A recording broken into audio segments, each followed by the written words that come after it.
Hello and welcome to the video lecture on reactive intermediates in organic chemistry.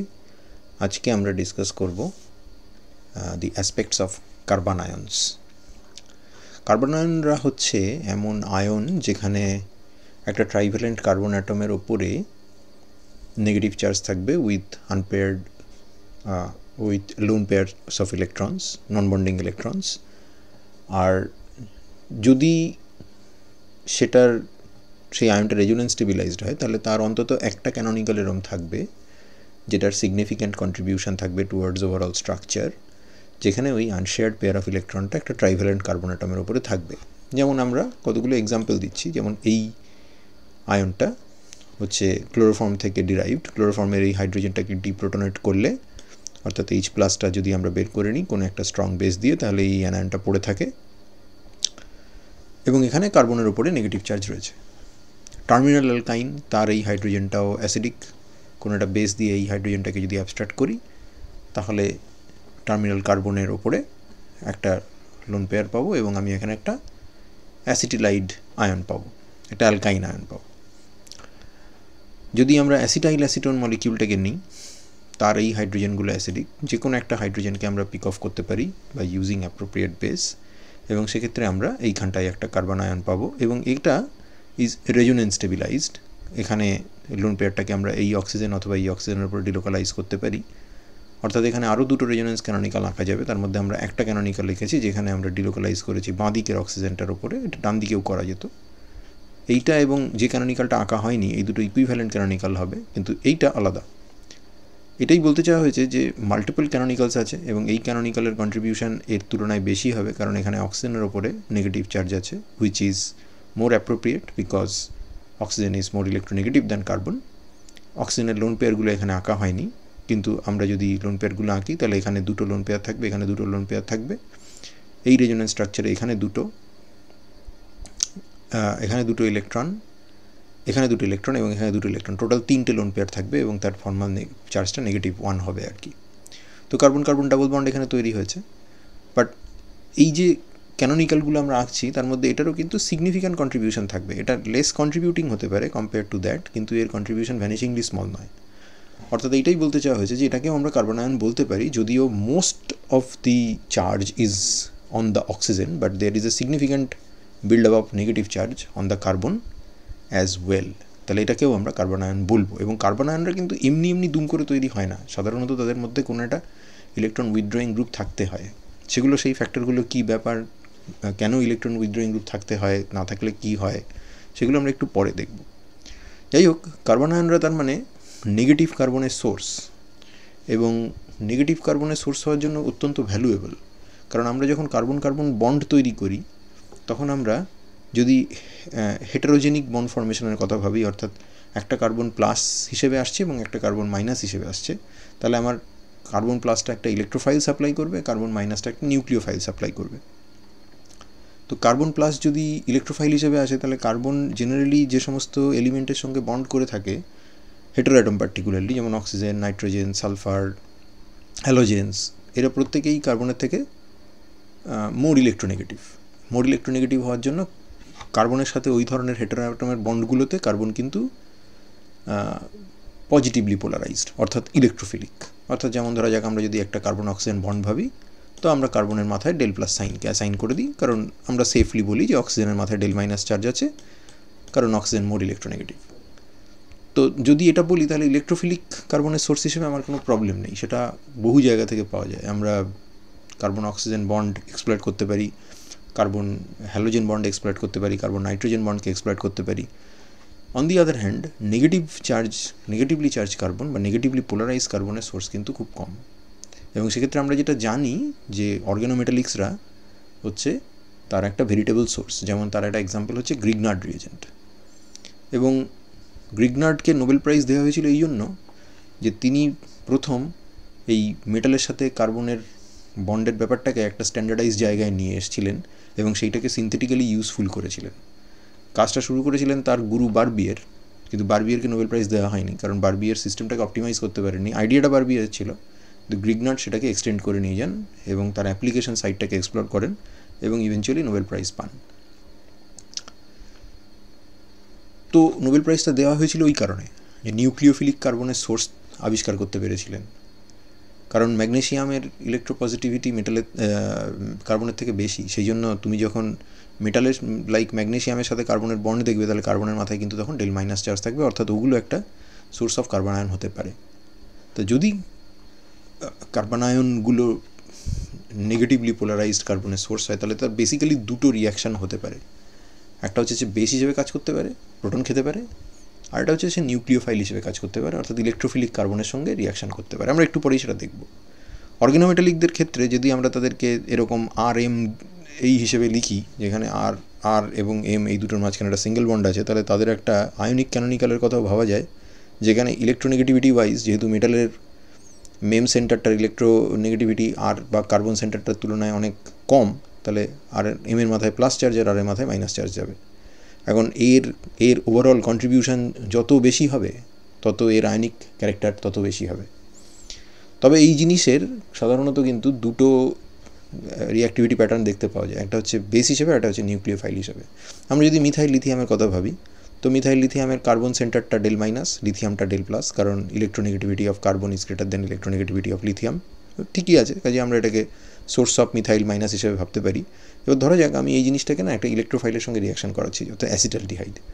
অ্যাসিটালডিহাইডের এই কার্বনটা electrophilic, তার কারণ আমরা জানি যে normal polarisation of the carbonyl is like that, অর্থাৎ এই কার্বনটার মাথায় একটা ডেল প্লাস চার্জ আমরা দিতেই পারি এবং এই অক্সিজেনটার মাথায় একটা ডেল মাইনাস চার্জ আমরা দিতেই পারি। তাহলে this is a source of electrophilic carbon. Methyl lithium যদি মনে করে যে আমি এইখানটায় অ্যাটাক করব, অর্থাৎ জাস্ট MELI বন্ড থেকে ইলেকট্রন ডেন্সিটিটা শিফট করে যদি কার্বনিলের পাই স্টারে চলে যায়, তাহলে এই কার্বনিল কার্বনের সঙ্গে মিথাইলের একটা বন্ড তৈরি হবে এবং সেক্ষেত্রে আমরা একটা লিথিয়াম অ্যালকক্সাইড পাবো, যেটাকে এই Cl ওয়াটার দিয়ে ওয়ার্কআপ করলে অক্সিজেন লিথিয়াম বন্ডটা ভেঙে যাবে এবং আমরা একটা অ্যালকোহল পাবো। এখানে মিথাইল লিথিয়াম কিন্তু নিউক্লিওফাইল হিসেবে কাজ করছে, ইলেকট্রন ডেন্সিটি ট্রান্সফার করছে কার্বনিল কার্বনে এবং তার ফলে নতুন কার্বন কার্বন বন্ড তৈরি হচ্ছে। হাউএভার মিথাইল লিথিয়ামের আরেকটা অপশনও কিন্তু আছে। কার্বনিলের লাইক অ্যাসিটালডিহাইড, তাদের এই যে আলফা কার্বন তার উপরে হাইড্রোজেন থাকলে সেই হাইড্রোজেনটা অ্যাসিডিক, বিকজ যদি আমরা এইখানটায় অ্যানায়ন তৈরি করি এই প্রোটনটাকে খেয়ে নিয়ে, তাহলে এই কার্বনিলটার -I এবং -R এফেক্ট এই অ্যানায়নটাকে স্টেবিলাইজ করবে, অর্থাৎ নেগেটিভ চার্জটাকে ডিসপার্স হতে সাহায্য করবে। তো এই প্রোটনটার অ্যাসিডিটি সেই জন্য নর্মাল অ্যালকেন ট্যানকেলের তুলনায় প্রচুর অনেকটা বেশি, এবং তার ফলে মিথাইল লিথিয়াম এই অ্যাটাকটা না করে, এই কার্বনিলের উপর অ্যাটাক না করে জাস্ট এই প্রোটনটাকে অ্যাবস্ট্রাক্ট করতে পারে, যেটা আমরা এখানে এ অ্যারো দিয়ে দেখিয়েছি, সলিড অ্যারো দিয়ে দেখিয়েছি। তাহলে এই প্রোটনটাকে যদি অ্যাবস্ট্রাক্ট করে তাহলে এইখানটায় মাইনাস চার্জকে ছেড়ে দিয়ে যাবে এবং সেটা বেসিক্যালি একটা রেজোনেন্স স্টেবিলাইজড এনলেট। তাহলে এনলেটটা আমরা ডিরেক্টলি তৈরি করতে পারি by taking away this hydrogen and not putting the negative charge here, just breaking this carbon hydrogen bond and shifting the electron density onto the between the carbonyl carbon and the alpha carbon, এবং তারপর আমরা C double বন্ডটাকে ভেঙে দিলাম। অর্থাৎ এই যে জিনিসটা basically এরকম। আমরা কি করছি, আমরা এখানে অ্যাসিটালডিহাইডের প্রোটন খাচ্ছি, তাই তো? আমরা খাচ্ছি না, মানে মিথাইল লিথিয়ামকে দিয়ে খাওয়াচ্ছি আর কি, যাই হোক, মানে হোয়াট এভার। তো ধরে নেওয়া যাক আমাদের এখানে মিথাইল লিথিয়াম আছে, তো এখানে মিথাইল আছে, এখানে লিথিয়াম আছে, ওকে। তো এবার আমরা এখান থেকে আমরা এটাকে বেস হিসেবে কাজ করাচ্ছি, তাহলে আমরা ভাবতে পারি যে ও এই প্রোটনটা খেলো, রাইট? তাহলে আমরা এরকম একটা ডেসক্রিপশনও দিতে পারি। এরকম ডেসক্রিপশন দিলে সেটা ভুল নয়, এরকম একটা দিলে তাহলে আমার কাছে যেটা এলো সেটা হচ্ছে আমি এইটা তো পেয়ে গেলাম, হাইড্রোজেন খেয়ে নিয়েছে, হাইড্রোজেন খেয়ে এরম হয়ে গেছে, আর আমার এইখানে পড়ে রয়েছে এইটা, ঠিক আছে? এইখানটায় এটা মাইনাস চার্জ আসছে, সরি, এখানে এটা মাইনাস চার্জ আসছে। এবার এটার যদি আমি একটা রেজোনেন্স স্ট্রাকচার আঁকি তাহলে সেটা এরকম দেখতে হয়। আমি জানি যে রেজোনেন্স স্ট্রাকচারটা এরকম হবে দেখতে, নেগেটিভ চার্জটা এখানে চলে যাবে, অক্সিজেনটা কার্বন অক্সিজেন সিঙ্গেল বন্ড হয়ে যাবে আর কার্বন কার্বন ডাবল বন্ড। এবার এই যে জিনিসটা, এটাকে আমরা বলছি এনলেট, ঠিক আছে? এখন আমরা ওই জিনিসটাই একবারে দেখাতে পারতাম যেটা আমরা এখানে দেখিয়েছি, এই অ্যারোটাকে একটুখানি চেঞ্জ করে দিয়ে, অ্যাজ ইফ CH বন্ডটা ভাঙলো এবং সঙ্গে সঙ্গে ইলেকট্রন ডেন্সিটি, এক্সট্রা ইলেকট্রন ডেন্সিটিটা কার্বনিলের মাথায় চলে গেল, তাহলে আমরা তখন এইটাকে আঁকতাম এবং সেটার রেজোনেন্স স্ট্রাকচার হিসেবে আমরা এইটাকে আঁকতে পারি। ব্যাপারটা একই। তার মানে অ্যারোটা কোথায় মানে এই রিয়াকশানে অ্যারোটা কোথায় শেষ করছি, কার্বনের ওপরে না অক্সিজেনের ওপরে, তার উপর বেস করছি আমি প্রথমে এই দিকটা আঁকবো। কিন্তু বেসিক্যালি এই দুটো জিনিস সেম, কারণ এরা একই জিনিসের রেজোনেন্স ক্যানোনিক্যাল, লেনলেট আয়নের রেজোনেন্স ক্যানোনিক্যাল। তো এখানে কিন্তু মিথাইল লিথিয়াম নিউক্লিওফাইল হিসেবে কাজ করছে না, এখানে কিন্তু বেস হিসেবে কাজ করছে। এই প্রোটনটা আলফা প্রোটনটাকে খেয়ে নিয়েছে, অতএব ওর কাছে দুটো উপায়ই আছে। সেই জন্য কার্বন আয়নদের ক্ষেত্রে এই বেস নিউক্লিওফাইল ডাইকোটমি, অর্থাৎ ডাইকোটমি তোমার অ্যাপারেন্টলি মনে হচ্ছে যে এই দুটো অ্যাসপেক্ট কমপ্লিটলি আলাদা, কিন্তু তা কিন্তু নয়। তুমি যদি অ্যারো মুভমেন্টটা দেখো তাহলে দেখবে যে এখানে প্রোটন খাওয়ার জন্য যেভাবে অ্যারো মুভমেন্ট হচ্ছে, সেই একই রকম অ্যারো মুভমেন্ট কিন্তু কার্বনিল কার্বন অ্যাটাক করার জন্য হচ্ছে। বেসিক্যালি ব্যাপারটা একই, একবার প্রোটনকে অ্যাটাক করছে আর একবার ডেল প্লাস কার্বনকে অ্যাটাক করছে। মেকানিস্টিক্যালি দুটো জিনিসের মধ্যে খুব বিরাট কোনো অ্যারো পুশিংয়ের কোনো তফাৎ হয় না। হ্যাঁ, আউটকাম অবভিয়াসলি ভাস্টলি ডিফারেন্ট, এবং সেই জন্যই এই কথাটাকে বলা হচ্ছে ডাইকোটমি। ডাইকোটমি শব্দের মানে আমরা এখানে লিখেছি, ওটাকে বাংলায় অনেক সময় দ্বিচারিতা বলে, কিন্তু দ্বিচারিতা কথাটার মধ্যে একটা নেগেটিভ কনোটেশন আছে, যেটা ডাইকোটমি শব্দটার মধ্যে অ্যাকচুয়ালি নেই। তো আমরা এখান থেকে যেটা লেসনটা নিয়ে যাব সেটা হচ্ছে কার্বন আয়নদের সবসময় ডুয়াল রিঅ্যাক্টিভিটি থাকে। ইনফ্যাক্ট যে কোনো নিউক্লিওফাইলের ডুয়াল রিঅ্যাক্টিভিটি থাকতে পারে থিওরিটিক্যালি। সে বেস হিসেবেও কাজ করতে পারে, নিউক্লিওফাইল হিসেবেও কাজ করতে পারে, এবং উল্টো দিক থেকে দেখতে গেলে যে কোনো বেস ও নিউক্লিওফাইল হিসেবে কাজ করতে পারে। অর্থাৎ যে কোনো অ্যানায়নিক স্পিসিস বা ইলেকট্রন রিচ স্পিসিস তার দুটো রিঅ্যাক্টিভিটি থাকে। একটা নিউক্লিওফিলিক অ্যাক্টিভিটি যেখানে সে সি ডেল প্লাসকে অ্যাটাক করে, আর একটা হচ্ছে একটা বেসিক অ্যাক্টিভিটি যেখানে সে প্রোটন খায়। কোনটা প্রমোটেড হবে, কোনটা ডিসকারেজড হবে, সেটা বহু ফ্যাক্টরের উপর নির্ভর করে, সেটা এই মুহূর্তে আমরা আলোচনা করব না। কিন্তু আমরা মাথায় রাখবো যে যেটা বেস সেটা নিউক্লিওফাইল হতে পারে, যেটা নিউক্লিওফাইল সেটা অবস্থা বিশেষে বেসও হয়ে যেতে পারে। আচ্ছা, এবার চলে আসি স্ট্রাকচার এবং ক্লাসিফিকেশনে। আমরা এখানে যেটা খুব স্টার্কিংলি লক্ষ্য করব সেটা হচ্ছে যে কার্বোক্যাটায়নের সাথে কার্বন আয়নের না পুরো অপোজিট জিনিস দেখতে পাওয়া যায়। তাই হওয়ার কথা, কার্বোক্যাটায়নে প্লাস চার্জ আছে, কার্বন আয়নে মাইনাস চার্জ আছে। তো প্লাস চার্জ যেসব জিনিস দিয়ে স্টেবিলাইজড হয় বা ডিস্টেবিলাইজড হয় নেগেটিভ চার্জের ক্ষেত্রে, সেগুলো তো উল্টোই হবে। তো সিম্পল অ্যালকিল অ্যানায়ন যদি দেখো তা তাদের শেপ হচ্ছে বেসিক্যালি পিরামিডাল, যেখানে আমরা নাকি দেখেছি যে কার্বন আয়নরা অ্যালকিল কার্বোক্যাটায়নরা হচ্ছে সমস্ত পিরামিডাল শেপ পছন্দ করে না, যে কারণে ব্রিজ হেডে ওরা হয় না, ওদের ব্রিজ হেড ওদের তৈরি করা যায় না। ওরা ট্রাইগোনাল প্ল্যানার জিওমেট্রি চায়, যেটা স্মল রিং কম্পাউন্ডের ব্রিজ হেডে ওরা পায় না। আর এর ক্ষেত্রে পুরো ব্যাপারটা উল্টো। তুমি ভিএসিপিআর দিয়ে ভাবো, একটা লোন পেয়ার আছে, তিনটে বন্ড পেয়ার আছে, তো bond pair repulsion lone pair রিপালশনের থেকে লোয়ার, তো তার ফলে পিরামিডাল জিওমেট্রি ইজ আইডিয়াল। কারণ যদি ট্রাইগোনাল প্ল্যানার জিওমেট্রি নেয়, অর্থাৎ সেন্ট্রাল কার্বনটা যদি sp2 হাইব্রিডাইজড হয়ে যায়, তাহলে লোন পেয়ার বন্ড পেয়ার রিপালশনটা বেশি হয়ে যাবে। সেটাকে মিনিমাইজ করার জন্য বন্ড পেয়ারগুলো লোন পেয়ারের থেকে দূরে সরে যায় এবং নিজেদের কাছে চলে আসে এবং পিরামিডাল হয়ে যায়, যেমন অ্যামোনিয়াম। তাহলে এই যে hybridization of this carbon pyramidal জিওমেট্রিতে আমি বলতে বাধ্য যেটা sp3 বা ক্লোজ টু sp3 হবে। আর তার সঙ্গে আমার রয়েছে হচ্ছে একটা sp3 হাইব্রিড অরবিটাল যেটা কারোর সাথে বন্টন করেনি, সেখানে আমি লোন পেয়ারটাকে রেখে দেবো, তাহলে আমার পিরামিডাল জিওমেট্রি হলো। এক্সাম্পল মিথাইল আয়ন, তারপরে হচ্ছে ইথাইল আয়ন, এটা প্রাইমারি নোমেনক্লেচার সেই একই রকম হবে। অ্যানায়নিক সেন্টারের ওপর সঙ্গে একটা কার্বন বন্ড আছে। আইসোপ্রোপাইল দুটো কার্বন বন্ড আছে, তাহলে সেকেন্ডারি। টার্সিয়ারি বিউটাইল, তার তিনটে কার্বন বন্ড আছে অ্যানায়নিক সেন্টারের সাথে, তাহলে টার্সিয়ারি। তো ঠিকই আছে, অসুবিধে নেই। এই আয়নগুলোর একটা স্পেশাল ক্যারেক্টার হচ্ছে যে তারা না পিরামিডাল ইনভার্সন হয় তাদের। অর্থাৎ জিনিসটা এরকম দেখতে ছিল, ছাতা উল্টে যাওয়ার মতো এইরকম একটা প্ল্যানার ট্রানজিশন স্টেটের থ্রু দিয়ে, যেখানে এই কার্বনটার কিন্তু হাইব্রিডেশন চেঞ্জ হয়ে sp2 হয়ে গেছে এবং সেই জন্য এটা হাই এনার্জি স্পিসিস হবে। অর্থাৎ যদি এখান থেকে শুরু করে এবং এইখানটায় গিয়ে শেষ করে, তাহলে এরম কোনো একটা জায়গায় আছে, এবং তুমি যদি এর এনার্জিটাকে প্লট করো তাহলে এনার্জিটা এরম একটা কিছু দেখতে পাবে তুমি।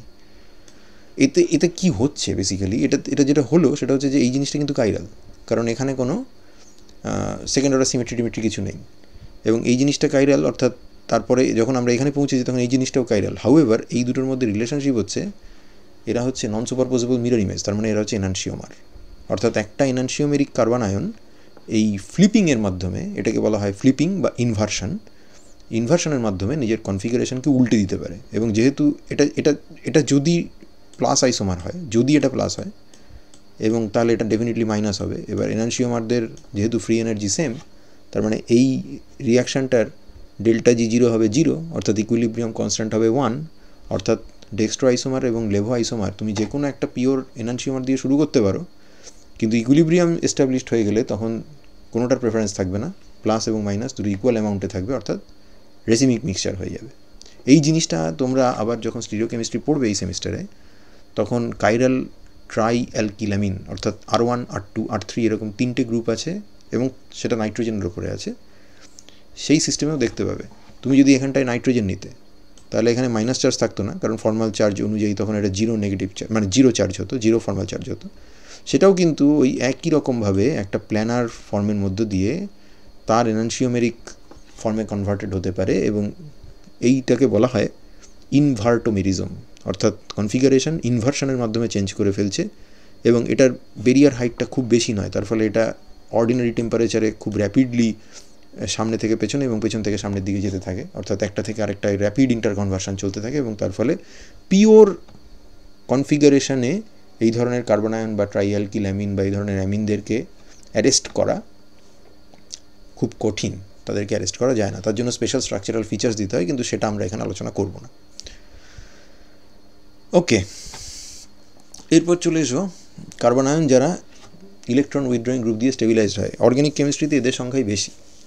এ ধরনের অ্যালকিল কার্বনায়নদের না খুব বেশি আমরা দেখতে পাই না, এবং অ্যালকিল কার্বনায়নদের সোর্স হিসেবে আমরা বেসিক্যালি অর্গানোমেটালিক্সদের ইউজ করি, এবং সেক্ষেত্রে আমরা বলতে বাধ্য যে সেখানে মেটালের সাথে একটা সিগনিফিক্যান্ট কোভ্যালেন্ট বন্ড আছে কার্বন সেন্টারটার, নেগেটিভলি পোলারাইজ কিন্তু কোভ্যালেন্ট বন্ড আছে।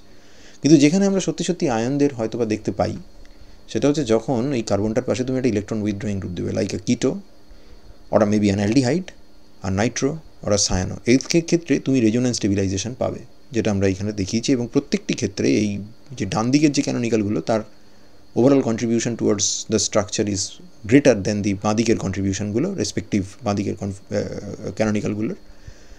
তার কারণ হচ্ছে যে এখানে কার্বনের উপর নেগেটিভ চার্জ আছে, এখানে মোর ইলেকট্রোনেগেটিভ অক্সিজেনের উপরে আছে, এখানে মোর ইলেকট্রোনেগেটিভ নাইট্রোজেনের উপরে আছে, that's why.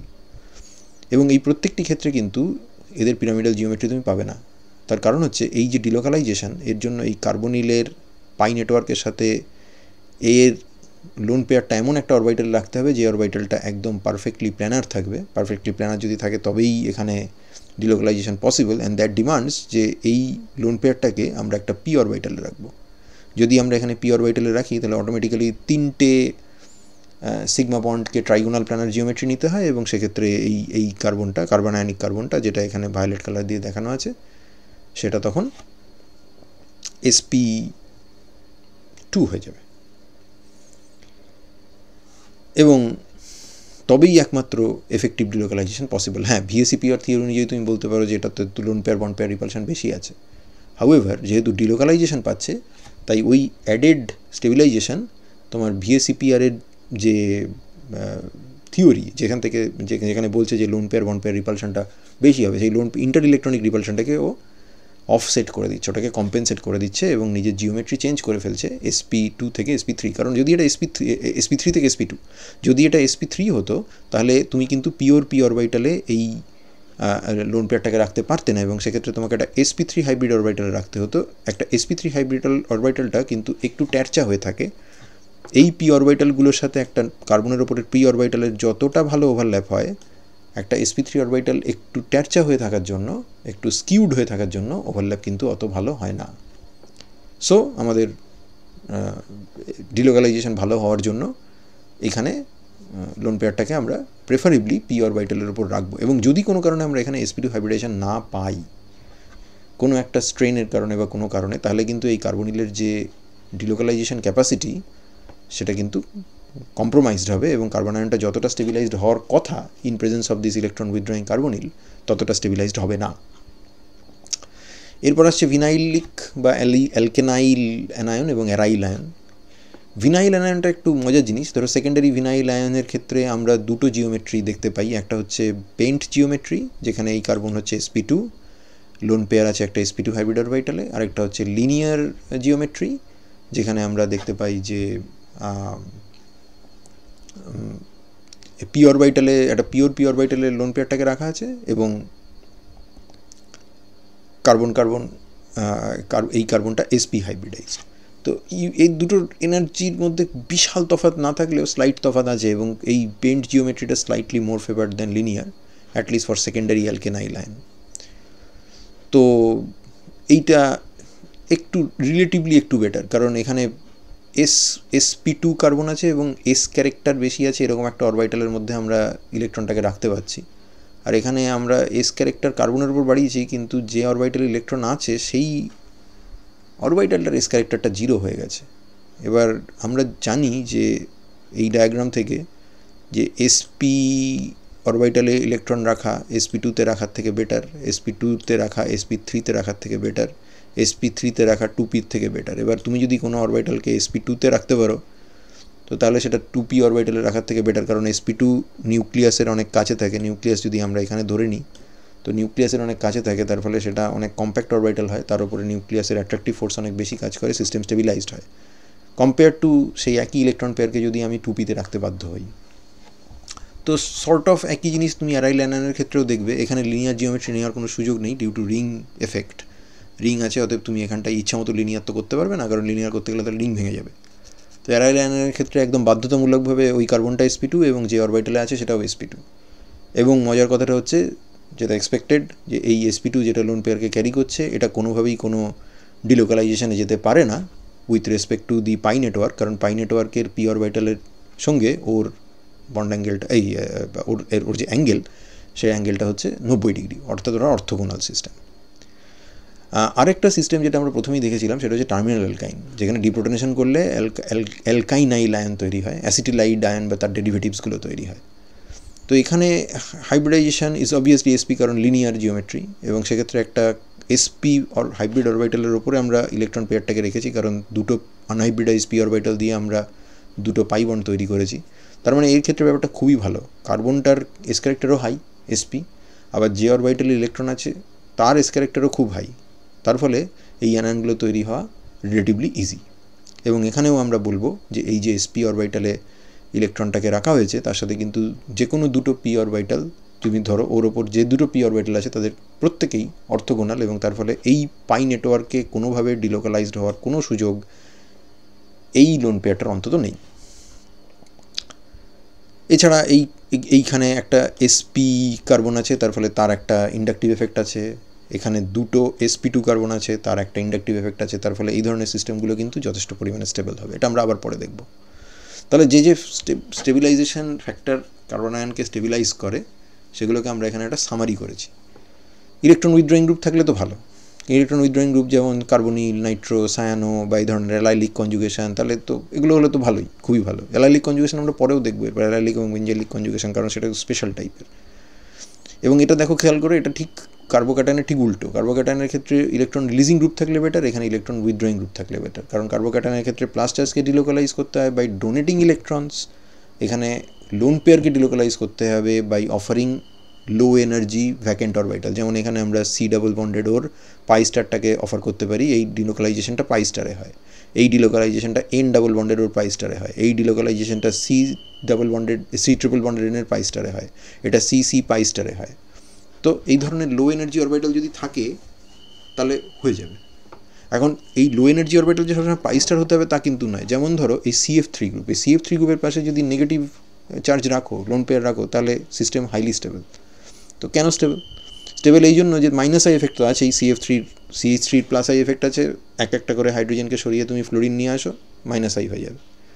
Fluorine is highly electronegative. But at the same time আরেকটা জিনিস হয়েছে, সেটা হচ্ছে ওর যে লোন পেয়ার অফ ইলেকট্রনটা সেটা কিন্তু তার পাশের CF সিগমা স্টারে ডিলোকালাইজড হতে পারে। অর্থাৎ আমরা এই ধরনের একটা রেজোনেন্স স্ট্রাকচার রাখতে পারি। এটা এক ধরনের হাইপার কনজুগেশন, কারণ আমরা লোন পেয়ারকে ডিলোকালাইজ করছি একটা সিগমা বন্ড ভেঙে। তাহলে এখানে আমরা sp3, এখানে এটা যেহেতু বেন্ট জিওমেট্রি, বেন্ট মানে পিরামিডাল, তাহলে এখানে লোন পেয়ার যেটাতে আছে সেটা হচ্ছে sp3 হাইব্রিড, তাই sp3 হাইব্রিডের ইলেকট্রন লিখেছি। আর কার্বন ফ্লোরিন সিগমা স্টার তো ওপরে থাকবে, তো অনেক ওপরে আছে। এবার এদের মধ্যে যদি ওভারল্যাপ আমরা অ্যালাউ করতে পারি, এই ধরনের জিওমেট্রি যদি থাকে যেখানে এই অরবিটালের সাথে এই এখানকার CF অরবিটালটা কোপ্ল্যানার হতে পারে এবং তারা একে অপরের সঙ্গে এই সিগমা স্টার এবং এই যে sp3 এদের মধ্যে ডাইহেড্রাল অ্যাঙ্গেলটা 0 হতে পারে, অর্থাৎ এরা প্যারালাল হতে পারে সোজা কথায়, তাহলে এই ওভারল্যাপটা হবে, এবং ওভারল্যাপ হলে সিস্টেমে একটা নতুন বন্ডিং আর একটা নতুন অ্যান্টি বন্ডিং অরবিটাল তৈরি হবে। আমার কাছে দুটো ইলেকট্রন ছিল, দুটো ইলেকট্রন বন্ডিং অরবিটালে রেখে দেবো, তার মানে নেট স্টেবিলাইজেশন হবে। So that's basically A donation from the sp3 carbon field to the CF sigma star Emo vacant. দেখো এটা সিগমা স্টার এঁকেছি, এবং সিগমা স্টারে যেহেতু ফ্লুরিনের থেকে কার্বনের ইলেকট্রোনেগেটিভিটি বেশি, কম, ও ইলেকট্রোপজিটিভিটি বেশি, তাহলে অ্যান্টি বন্ডিংয়ে কার্বনের কন্ট্রিবিউশন বেশি হবে। দেখো কার্বনের লোব সাইজ একটু বড় করে আঁকা আছে, আর ফ্লুরিনেরটা একটু ছোট করে আঁকা আছে। তাহলে এখানে ওভারল্যাপটা ভালোই হবে, কারণ সাইজটাও ম্যাচ করবে। এই জিনিসটাকে আমরা যদি আমাদের এখনও পর্যন্ত যে হাইপার কনজুগেশন আমরা কার্বোক্যাটায়নে দেখে অভ্যস্ত তার সাথে কম্পেয়ার করি, তাহলে এক্ষেত্রে ফিল্ড অরবিটাল হচ্ছে CH সিগমা, ভ্যাকেন্ট অরবিটাল হচ্ছে P, unhybridise P orbital on the cationic carbon. এখানে ডোনেশন হচ্ছে from sigma CH to P orbital, but that is also stabilising. এখানে একটা জিনিস একটু ভুল হয়েছে, I should have drawn a double bond here, তো এই জায়গাটাতে একটু কারেকশন করে নিও। এখানটা একটা ডাবল বন্ড হবে, you need a double bond here, just like you have a double bond here. তো এখানে যেরকম স্টেবিলাইজেশন হচ্ছে এখানেও ঠিক সেরকমই, কিন্তু একই রকমভাবে এখানেও সেই স্টেবিলাইজেশন হচ্ছে। শুধু এখানে আমরা পজিটিভ চার্জকে ডিলোকালাইজ করছি by taking electron from a sigma bond, and that is why in one of the canonical the sigma bond is broken. আর এখানে উল্টো নেগেটিভ চার্জকে স্টেবিলাইজ করছি by putting electron pair into the anti bonding orbital. এবার anti bonding অরবিটালে যদি তুমি দাও, অ্যান্টি বন্ডিং সিগমাতে যদি দাও, তো সিগমা বন্ড তো ভেঙে যাবে, কারণ বন্ড অর্ডারের ডেফিনেশন হচ্ছে number of electrons in the bonding orbital minus number of electrons in the corresponding anti bonding orbital divided by 2। তাহলে যখন তুমি এই CF বন্ডটাকে এমনি দেখছো, তখন এখানে অ্যান্টি বন্ডিংয়ে কেউ নেই, ফাঁকাই ছিল, কিন্তু তার পাশে যদি অ্যানায়নিক কার্বন চলে আসে, তাহলে এই ডিলোকালাইজেশনটা যদি অ্যালাউ করো, তাহলে এই বন্ডটাকে তুমি কিন্তু ভেঙে দিচ্ছ। বেসিক্যালি তুমি বন্ডটাকে ভাঙছো না, তার কারণ বন্ডটা যদি ভেঙে যায় তাহলে তো ফ্লোরাইড চলে যাবে, ছেড়ে দিয়ে চলে যাবে, তা নয়। আমরা যেটা বলতে চাইছি সেটা হচ্ছে যে এই ইলেকট্রন পেয়ার থাকার জন্য কিছুটা ডিলোকালাইজেশন সিগমা স্টারে হয়, তার ফলে এই CF বন্ডটা না উইক হয়ে যায়। উইক হয়ে যায় মানে compare to what? Compare to এখানে যদি এই ধরনের কেউ না থাকতো, এখানে যদি একটা হাইড্রোজেন থাকতো, এখানে যদি আয়ন না থাকতো, তাহলে এই ধরনের ডিলোকালাইজেশন হতো না, এবং সেক্ষেত্রে তুমি CF বন্ডগুলোকে অনেক স্ট্রঙ্গার দেখতে। ওখানে যে মুহূর্তে তুমি আয়ন দেবে, সেই মুহূর্তে তোমার এই CF বন্ডটা রিলেটিভলি উইক হয়ে যাবে। ঠিক যেমন এইখানটায় যদি একটা হাইড্রোজেন থাকতো, তাহলে এই হাইড্রোজেন এই CH বন্ডটা যতটা স্ট্রং হতো, তার তুলনায় এখানে যদি একটা ক্যাটায়নিক কার্বন রেখে দাও, তাহলে এই সিগমা বন্ড ভেঙে তোমাকে ইলেকট্রন ডেন্সিটি এখানে পাচার করতে হচ্ছে। তার মানে তুমি একটা ক্যানোনিক্যাল আঁকছো যেখানে কার্বন এবং হাইড্রোজেনের মধ্যে কোনো বন্ডিং নেই, অর্থাৎ এই CH বন্ডটা কিন্তু তখন উইক হয়ে যাবে কম্পেয়ার টু এখানে যদি ক্যাটায়নিক কার্বন না থেকে যদি একটা CH বন্ড থাকতো। তো এটাকে আমরা হাইপার কনজুগেশন বলি, এটাকে আমরা নেগেটিভ হাইপার কনজুগেশন বলি। কেন বলি খুব সহজেই নিশ্চয়ই তুমি বুঝতে পারছো। এরপর যেটা আসছে সেটা হচ্ছে হেটেরোঅ্যাটম স্টেবিলাইজেশন, অর্থাৎ পাশে যদি হেটেরোঅ্যাটম থাকে, তো first of all -I effect তো কাজ করবে, কিন্তু তার থেকেও ইম্পর্টেন্ট সব জিনিসপত্র আছে। যেমন আমরা এই যে অ্যানায়নটাকে দেখছি, এখানে এই কার্বনটার ওপরে দুটো সালফার আছে আর একটা ফিনাইল আছে। এবার ফিনাইল থাকার জন্য বেঞ্জাইলিক কনজুগেশন হবে, যেরকম প্লাস চার্জকে অ্যাডজাসেন্ট ফিনাইল রিং স্টেবিলাইজ করতে পারে ডিলোকালাইজেশন মাধ্যমে, তো নেগেটিভ চার্জকেও পারে। কিন্তু এখানে আরও ইম্পর্টেন্ট ফ্যাক্টর হচ্ছে সালফারের। প্রথম দিকে লোকে মনে করতো যে সালফারের যেহেতু low lying vacant D orbitals রয়েছে, তাই এই ধরনের রেজোনেন্স স্ট্রাকচার আঁকা যাবে যেখানে আমরা এই ইলেকট্রন পেয়ারটাকে এইখানে ডিলোকালাইজ করে দেবো। নর্মালি এটা থার্ড রো এলিমেন্ট ছাড়া করা যায় না, কারণ এখানে যদি কার্বন বা এই ধরনের কেউ থাকতো তাহলে এখানে অক্টেট এক্সপ্যান্ড হয়ে যেত এবং সেটা অ্যালাউ করতো না। কিন্তু সালফার নিজের অক্টেট এক্সপ্যান্ড করেছে এবং অ্যালাউ করছে। দেখো 3টে বন্ড পেয়ার আছে, একটা সিগমা একটা পাই, তার মানে টোটাল 3টে বন্ড পেয়ার, 6টা ইলেকট্রন, আর 2টো লোন পেয়ার, তার মানে টোটাল 4টে প্লাস 6টা 10টা ইলেকট্রন। কিন্তু সালফার সেটা অ্যালাউ করে দিচ্ছে, এবং এটাকে আমরা বলি পি পাই কার্বন টু ডি পাই সালফার বন্ডিং।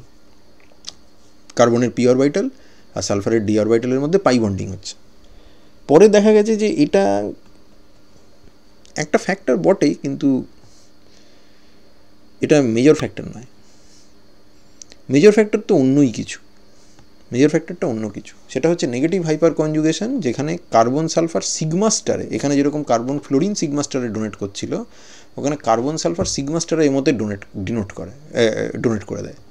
কিন্তু সেটা আমরা এখন ডিসকাস করব না, তার কারণ সেটাকে ডিসকাস করতে গেলে আমাকে 6 মেম্বার রিংয়ের চেয়ার ফর্ম নিয়ে আলোচনা করতে হবে, যেটা করার জন্য আমরা এই মুহূর্তে ইকুইপ নই, আমরা ওর মধ্যে যাব না। কিন্তু যদি প্রশ্নটা আসে যে কেন মোর স্টেবল, তাহলে তুমি গোটা 3 ফ্যাক্টর লিখতে পারো। তার মধ্যে একটা হচ্ছে পিপাই ডিপাই বন্ডিং, একটা হচ্ছে CS সিগমা স্টারের মধ্যে নেগেটিভ হাইপার কনজুগেশন, সেখানে আর কিছু তোমার বলার দরকার নেই, জাস্ট এইটুকু বললেই হবে।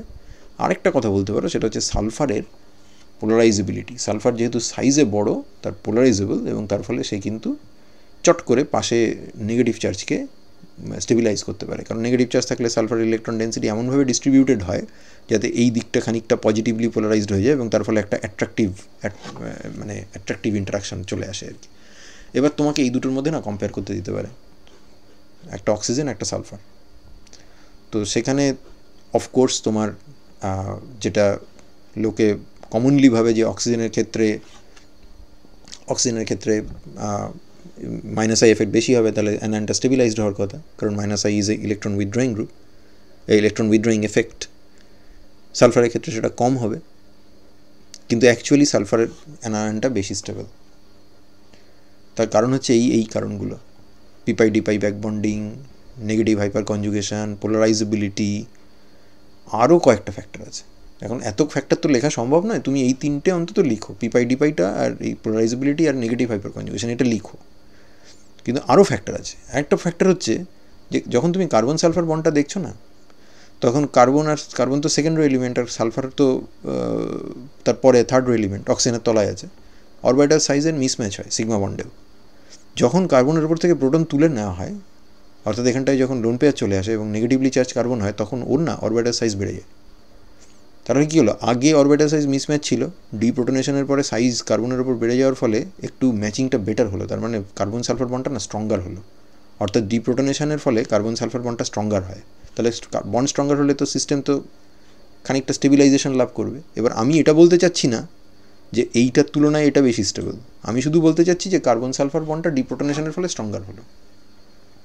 আনডাউটেডলি এই স্পিসিসের এনার্জি এর থেকে বেশি হবে, কিন্তু আমি বলতে চাচ্ছি যে কার্বন সালফার বন্ডটা স্ট্রঙ্গার হলো। Compare to what? Compare to যখন ডিপ্রোটনেশন হয়নি। এটা অক্সিজেনের জন্য তুলনা করে দেখো। অক্সিজেনের সময় তোমার অক্সিজেন এবং কার্বনের মধ্যে বন্ডটা না অলরেডি তাদের সাইজটা ঠিকঠাকই ছিল, সাইজটা ম্যাচ করা ছিল। কিন্তু তুমি যখন ডিপ্রোটনেশন করেছো, তখন কার্বনের ওই একইভাবে কার্বনের অরবিটালের সাইজ গেছে বেড়ে। কার্বনের অরবিটালের সাইজ যদি বেড়ে যায়, তাহলে তোমার তো কার্বনের সাথে অক্সিজেনের অরবিটাল সাইজ ডিপ্রোটনেশনের পরে তখন মিসম্যাচিং শুরু হয়ে যাবে, কারণ কার্বনের সাইজ এখন অরবিটাল সাইজ বেড়ে গেছে। অরবিটালটা সাইজে যদি বেড়ে যায়, তাহলে অক্সিজেনের সাথে এখন ম্যাচিং ভালো হচ্ছে না। আর যদি ম্যাচিং ভালো না হয়, তাহলে কী হবে? কার্বন অক্সিজেন বন্ডটা ডিপ্রোটনেশনের ফলে উইক হয়ে গেছে। তার মানে এখানে অ্যানায়নের এনার্জি বাড়লেও বেশ কিছু স্টেবিলাইজিং ফ্যাক্টর কাজ করছে। তার মধ্যে একটা ফ্যাক্টর হচ্ছে কার্বন সালফার বন্ডটা স্ট্রঙ্গার হয়ে যাওয়া। আর এখানে অ্যানায়ন এনার্জি তো বেড়েইছে, অ্যানায়ন তো এনার্জিটিক্যালি অনেক হাই হবে, সে তো ঠিকই আছে, কিন্তু এখানে আবার সিও বন্ডটাও না উইক হয়ে গেছে। তার ফলে এই ফর্মেশনটা is much more difficult compare to এই ফর্মেশন। অর্থাৎ এইটার তুলনায় বেশি স্টেবল। তবে তোমার যদি মনে হয় যে তুমি এই কারণগুলো স্কিপ করতে চাও, তুমি করতে পারো। আচ্ছা, এরপর যেটা আছে সেটা হচ্ছে স্পেশাল টাইপের কম্পাউন্ড। যদি হেটেরোঅ্যাটম থাকে পাশে এবং তার প্লাস চার্জ থাকে, এবং তার ওপর যদি কোনো হাইড্রোজেন তেমন কিছু না থাকে, যেমন ধরো ফসফরাস, সালফার বা এই ধরনের সালফার, তার ওপর প্রত্যেকটা ক্ষেত্রে প্লাস চার্জ আছে, তাহলে এই ধরনের কম্পাউন্ডগুলোকে আমরা এই অ্যানায়নিক সাইট আছে এবং তার পাশে একটা অ্যাডজাসেন্ট ক্যাটায়নিক সাইট আছে। তো এই ধরনের জিনিসগুলোকে এইটার মাথায় এটা কিন্তু ওয়াই মাইনাস হবে, হ্যাঁ, এখানটা ওয়াই মাইনাস হবে। তো ওয়াই মাইনাস এই জিনিসটা যদি থাকে, তাহলে এই এই এই বস্তুটাকে আমরা ইলিড বলে থাকি। এরা হচ্ছে 1,2 ডাইপোলার স্পিসিস, যেখানে একটা স্যাচুরেটেড অ্যাটমের ওপরে তোমার একটা অ্যানায়নিক চার্জ আছে, আর আরেকটা তার পাশে আরেকটা এলিমেন্ট আছে যার অক্টেট ফিল্ড আপ আছে এবং মাথায় পজিটিভ চার্জ আছে। এবং এদের জন্য আমরা দুরকম ক্যানোনিক্যাল আঁকতে পারি। একটা ক্যানোনিক্যাল হচ্ছে এই ধরনের আয়নিক ক্যানোনিক্যাল, আর একটা ক্যানোনিক্যাল হচ্ছে এই কার্বনের আর ফসফরাসের মাঝে বা কার্বনের আর সালফারের মাঝে ডাবল বন্ড তৈরি করে।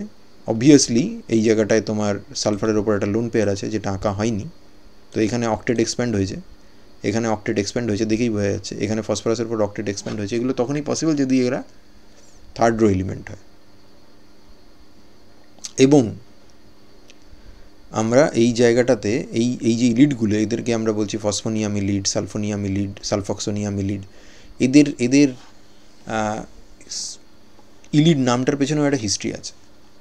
যেহেতু এরা ionic form as well as covalent form, দুটোর সংমিশ্রণ, আয়নিক এবং কোভ্যালেন্ট দুটোরই সংমিশ্রণ, তাই এদেরকে আমরা নামটা দিয়েছি দুটো শব্দের মিশ্রণে। একটা হচ্ছে ইল, যেটা এসছে অ্যালকিল, এই জায়গা থেকে। অ্যালকিল মানেই আমরা সাধারণত পিওরলি কোভ্যালেন্ট কম্পাউন্ড ভেবে থাকি, অ্যালকেন, সেখান থেকে অ্যালকিল। আর একটা এসেছে আইডিই, ইড, এই জায়গা থেকে। আইডিইড মানে হ্যালাইড, তার আইডিই এরম নেওয়া আছে, অ্যানায়ন, অর্থাৎ সেখানে আয়নিক ক্যারেক্টারটাকে সিগনিফাই করা হচ্ছে। এবং এখানে যেটা স্টেবিলাইজিং ফ্যাক্টর সেটা হচ্ছে ফার্স্ট অফ অল এই যে পজিটিভলি চার্জ জিনিসটা আছে, এর তো মাইনাস আই এফেক্ট তো আছেই, প্লাস এই যে পিপাই এবং p pi of carbon and d pi of phosphorus বা সালফার, তাদের যে স্টেবিলাইজেশন, সেটাকেও আমাদের কনসিডারেশনের মধ্যে আনতে হয়, এবং সেটাও একটা কার্বন আয়নটাকে স্টেবিলাইজ হতে সাহায্য করে। নাইট্রোজেন ইল্ডও হতে পারে, কিন্তু নাইট্রোজেন ইল্ডের ক্ষেত্রে কিন্তু তুমি কেবলমাত্র স্টেবিলাইজিং ফ্যাক্টর যেটি পাবে সেটি হচ্ছে মাইনাস আই এফেক্ট। কারণ তুমি নাইট্রোজেনের জন্য you can not possibly exceed the octet, যেটা তুমি এইখানে করে বসে আছো। অর্থাৎ এখানে তার জন্য কোনো কোভ্যালেন্ট স্ট্রাকচার তুমি পাবে না। তবে এদেরকেও আমরা নাইট্রোজেন ইলিড বলে থাকি। সেকেন্ড যে ফ্যাক্টরটা আছে সেটা হচ্ছে অ্যারোমেটিসিটি। কোনো অ্যানায়ন যদি অ্যারোমেটিক হয় তাহলে তার formation is easy, relatively easy compare to some anions যারা অ্যান্টি অ্যারোমেটিক বা নন অ্যারোমেটিক, এবং তারা স্টেবিলাইজড হয়। যেমন আমরা যদি এই সিস্টেমটা দেখি তাহলে এটার থেকে এটা মোর স্টেবল, এটার থেকে এটা মোর স্টেবল। অ্যাকচুয়ালি প্রত্যেকটা সিস্টেমই হচ্ছে aromatic. 5 member ring, monocyclic, conjugated, planar, 2+2+2, total 6টা ইলেকট্রন আছে, এখানেও আছে, এখানেও আছে, এখানেও আছে। তো সব জায়গাতেই 6টা করে ইলেকট্রন আছে। তাহলে স্টেবিলিটিটা বাড়ছে কেন? প্রথমটা থেকে দ্বিতীয়টায় অবভিয়াসলি ফ্লুরিনের মাইনাস আই এফেক্ট, দ্বিতীয় থেকে তৃতীয়টায় CF3 মাইনাস আই এফেক্ট, এবং এই নেগেটিভ চার্জের পাশে থাকা কার্বন ফ্লুরিন বন্ডের নেগেটিভ হাইপার কনজুগেশন, যেটা এনজয় করতে পারছে না। এবং এখানে আরেকটা জিনিস আছে, সেটা হচ্ছে ফ্লুরিনের যে এক গাদা লোন পেয়ার আছে না, এবং ফ্লুরিনের সাইজ তো ছোটো, তার ফলে তার চার্জ ডেন্সিটি খুব বেশি, নেগেটিভ চার্জ ডেন্সিটি খুব বেশি হবে। তাহলে এখানে একটা ইন্টার ইলেকট্রনিক রিপালশন হওয়ার চান্স থেকে যায়, যেটা এখানে হবে না, কারণ তুমি ফ্লুরিনকে আরেকটু দূরে সরিয়ে দিয়েছো, নেগেটিভ চার্জ থেকে দূরে সরিয়ে দিয়েছো, এবং সেখানে তুমি আবার নেগেটিভ হাইপার কনজুগেশন অফার করছো। নেগেটিভ হাইপার কনজুগেশন কখন হবে? যখন কার্বনের ওপরে নেগেটিভ চার্জ থাকলে এবং তার পাশে যদি CF বন্ড থাকে তবেই হবে। এই CC বন্ডটা একটা থাকতে হবে। এখানটায় যদি ডিরেক্টলি তুমি এই ফ্লুরিনটা দিয়ে দাও, তাহলে সেই ফ্লুরিনের সাথে কিন্তু এর কোনো নেগেটিভ হাইপার কনজুগেশন হবে না, যেটা এখানে হতে পারছে না, কিন্তু এখানে হতে পারবে। তো সিস্টেম তো স্টেবিলাইজড হবে, তো ঠিকই আছে।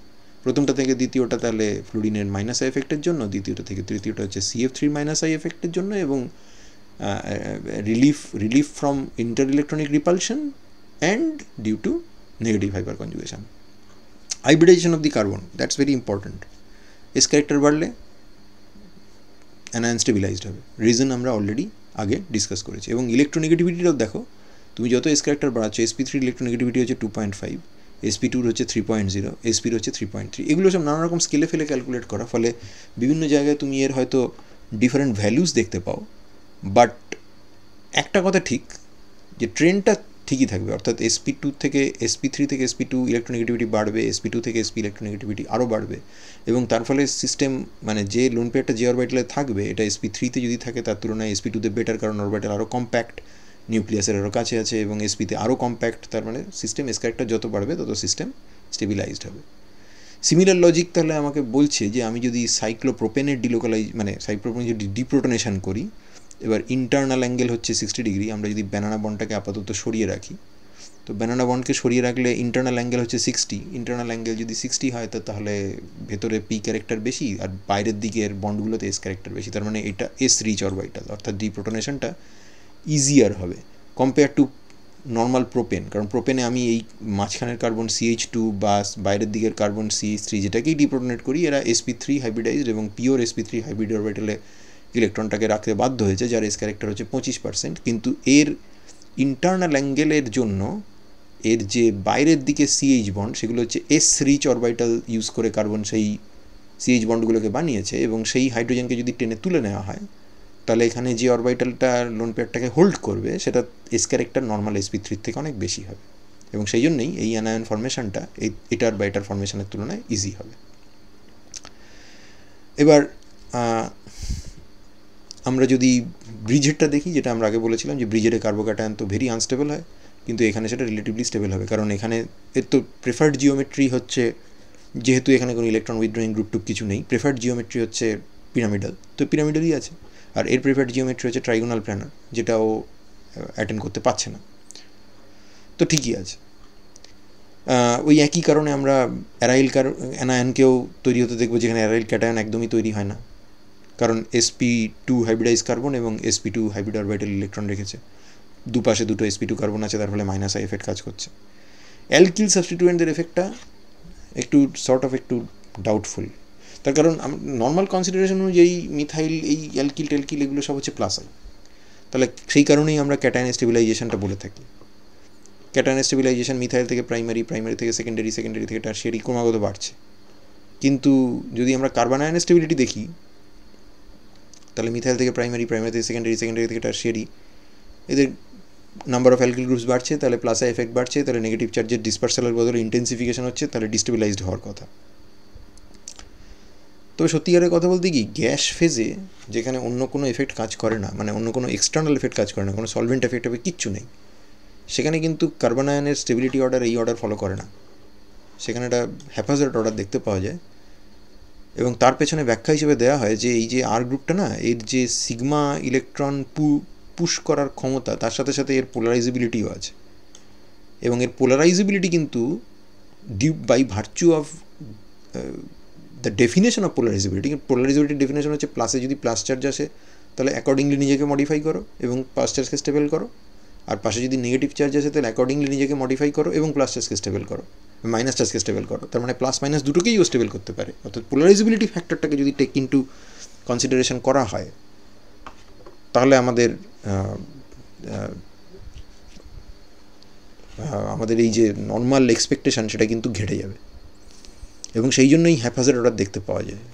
তবে তার ডিটেল অ্যানালিসিস এই মুহূর্তে আমাদের পক্ষে করা সম্ভব নয়, ফলে আমরা একটা রুল অফ থাম মেনে চলব যে কার্বোক্যাটায়নের অপোজিট স্টেবিলিটি অর্ডার এখানে দেখাবে। পোলারাইজেবিলিটি মানে কি? পোলারাইজেবিলিটি মানে হচ্ছে তুমি এরকম একটা ইলেকট্রন ক্রাউড রেখেছো, তার পাশে একটা প্লাস চার্জ নিয়ে এসছো, তাহলে ইলেকট্রনরা সব এইদিকে ছুটে এলো, তাহলে এই দিকটা নেগেটিভ ডেল মাইনাস হয়ে গেল, তাহলে এখানে একটা ইলেকট্রোস্ট্যাটিক অ্যাট্রাকশন ডেভেলপ করবে। তো এখানে মাইনাস প্লাস না এলে যদি মাইনাস আনতে, তার উল্টো হতো, ইলেকট্রনটা এইদিকে চলে যেত, এখানে ডেল প্লাস চার্জ ডেভেলপ করতো, ডেফিসিয়েন্সি হতো, তাহলেও তো স্টেবিলাইজিংই হতো।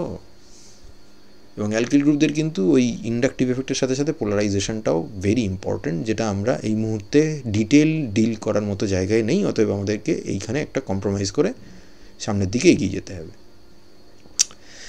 এমন জিনিস যেটা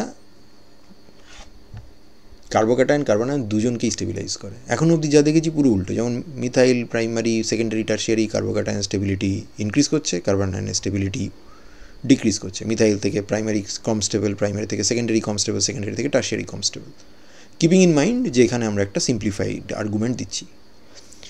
aryl carbocation very unstable, aryl ion is moderately stable. Aryl anion bridged anion is relatively stable, bridged cation is relatively unstable, very unstable. Secondary vinylic or any vinylic is very unstable, corresponding carbon ion is relatively stable. কার্বনিলের পাশে plus charge impossible ভাবা, তার কারণ হচ্ছে এর মাথায় যদি তুমি ইলেকট্রনকে push করে দাও তাহলে এখানে একটা প্লাস চার্জ চলে আসে, দুটো প্লাস চার্জ পাশাপাশি, তার মানে বেসিক্যালি খুব খারাপ অবস্থা, ভেরি আনস্টেবল। আলফা কার্বনের plus charge is very unstable, alpha কার্বনের minus charge is very stable with respect to lot of other carbon ions, যেখানে এই ধরনের ইলেকট্রন উইথড্রয়িং গ্রুপ নেই। তো তাহলে প্রশ্ন হচ্ছে যে কোনো ফ্যাক্টর কি এরকম আছে যেটা এই দুটোকেই স্টেবিলাইজ করে? কার্বোক্যাটায়নকেও করে, কার্বন আয়নকেও করে। উত্তর হচ্ছে হ্যাঁ আছে। বেঞ্জাইলিক কনজুগেশন দেখো, প্লাস চার্জকেও ঘুরিয়ে দেয় নিজের রিংয়ের মধ্যে, নেগেটিভ চার্জকেও ঘুরিয়ে দেয়। তা চার্জ ঘোরাতে পারলে তো ভালোই, যদি না সেটা সিস্টেমটা অ্যান্টি অ্যারোমেটিক হয়, তো এই সিস্টেম তো অ্যান্টি অ্যারোমেটিক নয়, তো ঠিকই আছে। তাহলে বেঞ্জাইলিক ক্যাটায়ন যেরকম স্টেবল সেরকম বেঞ্জাইলিক অ্যানায়নও স্টেবলই হবে। Compare to what? Compare to any other cation যেখানে বেঞ্জাইলিক রেজোনেন্স নেই, এবং এনি আদার কার্বন আয়ন যেখানে বেঞ্জাইলিক রেজোনেন্স নেই। অ্যালাইলিক রেজোনেন্সও তাই, এখানেও তুমি ডাবল বন্ড দিয়ে প্লাস চার্জকে ডিলোকালাইজ করছো, এখানে তুমি ডাবল বন্ড দিয়ে মাইনাস চার্জকে ডিলোকালাইজ করছো। সো এই ফ্যাক্টরগুলো বা এই কনজুগেশনগুলো কিন্তু কার্বোক্যাটায়ন কার্বন আয়ন দুজনকেই স্টেবিলাইজ করতে পারে। এখানে একটা বাড়ির কাজ দেওয়া আছে যে এই সিস্টেমটা, এই কার্বোক্যাটায়নটা যেখানে মিথক্সি সাবস্টিটিউটেড প্যারামিথক্সি, সেটা করেসপন্ডিং নাইট্রোর থেকে বেশি স্টেবল, কিন্তু যদি অ্যানায়ন হয় তখন সেটা কিন্তু লেস স্টেবল। এখন কিন্তু উল্টো হয়ে যাচ্ছে দেখো, অর্থাৎ বেঞ্জাইলিক কনজুগেশন এক জায়গায় কার্বোক্যাটায়নকে স্টেবিলাইজ করছে, আরেক জায়গায় ওই একই বেঞ্জাইলিক কনজুগেশন কার্বন আয়নকে স্টেবিলাইজ করছে। এটার উত্তরটা খুব সোজা, হিন্ট দেওয়া আছে। Nitro is electron withdrawing group should stabilise the minus and destabilise the carbocation, আর OMe is the electron releaser by plus R, therefore it should stabilize the carbocation and it should destabilize the carbon ion. এরপরে আমরা পরের লেকচারটায় কতগুলো typical case study করবো যেগুলো university কোশ্চেনে এসেছিল। তো till then, goodbye, I thank you for your patience and I will be seeing you in the next one.